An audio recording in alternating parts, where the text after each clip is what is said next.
Джош Макдауэлл. Атанын 10 милдети. Балдарга болгон таасирибизди кандайча терең жана жакшы натыйжалуу кыла алабыз? Кириш сөз. Ата болуш оңой эмес. Өзүмдүн аталык ролума ыраазымын. Бул ролду дүйнөдөгү эч бир нерсеге алмаштырбайм. Ошого карабастан, болбойт, мындай сүйлөшкөн эмеспиз деп чачымды жулуп, кыйкыргым келген учурлар кездешет. Аялым экөөбүз дүйнөдөгү эң жакшы ата-энелерден болгубуз келет. Бирок туюкка камалганымда өзүмө ыйса эмне кылмак деген суроону берем. Балдарды тарбиялоо боюнча асман канцеляриясы менен ыкчам байланышуу сонун болмок. Бирок мен ыйса эмне кылмак деп сурабайм. Теңирибиз бул суроого өтө кыска токтолгону кейиштүү. Кантип жакшы ата болуш керектиги жөнүндө кеңири нускама берген эмес. Жалпысынан анын бул жөнүндөгү айткандары талкуулоо түрүндө берилген. Ыйса эмне кылмак деген суроо мен үчүн мындайча чечмеленет. Жош эмне кылмак? Атам өз китебин балдары жөнүндөгү камкордуктун негизги бөлүгү апама жүктөлгөндүгүн мойнуна алуу менен баштайт. Анткени атамдын кызматы эл кыдырып насаат айтуу болчу. Ошондой болсо дагы менин ата-энем мурдагы жана азыркы убакта биримдиктүү команда болуп келатышат.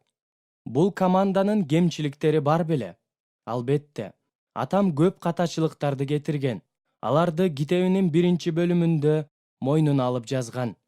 Атам үрөй учура турган шарттарда өсүп чоңойгон. Муну эсепке алганда, социология илиминин мыйзамдарына таянсак, анын жашоосу кыйроого учурамак. Атам өзүнө мүнөздүү кемчиликтерине карабастан, бизди өзүнүн балдарын жетиштүү сүйүү көрсөтүү менен тарбиялай алды.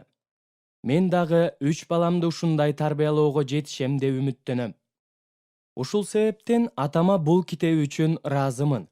Сиз андан татыктуу муунду тарбиялаш үчүн аталар эмне кылыш керек, же эмнени кылбаш керек деген сыяктуу жөнөкөй тизмени таба албайсыз.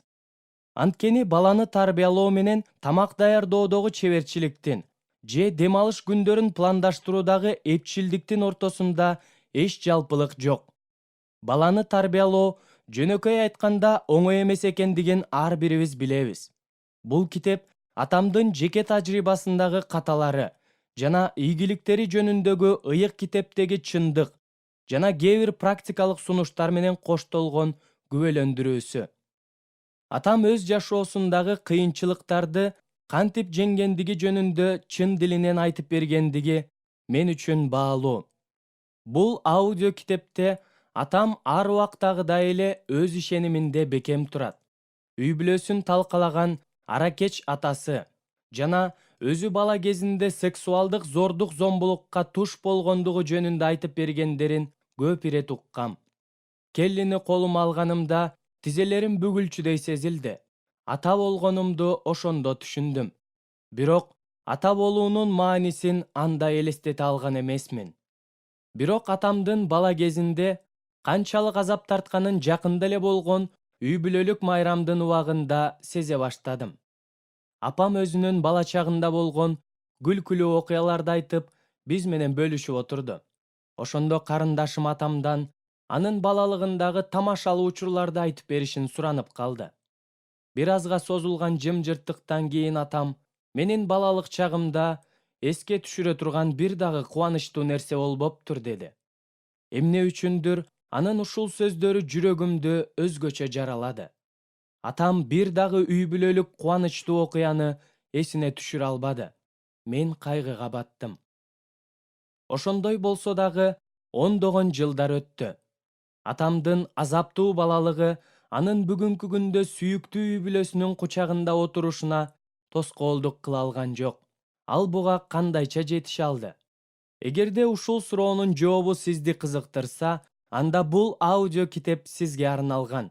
Кандай болгон күндө дагы бул аудио китеп түбүнө чейин кыйраган, бактысыз үй бүлөлөрдү дагы кайрадан калыбына келтирүүгө Кудайдын кудурети жетери жөнүндө күбөлөндүрөт. Уйкуңуз канбагандыктан жумушта уктап калбайын деп санаа тарткан жаш атасызбы? Же узак жылдар бою ата энелик кызматта такшалган тажрыйбалуу атасызбы? Атанын 10 милдети деп аталган аудио китептен көптөгөн үмүт берүүчү жана жөнөкөй кеңештерди таба аласыз.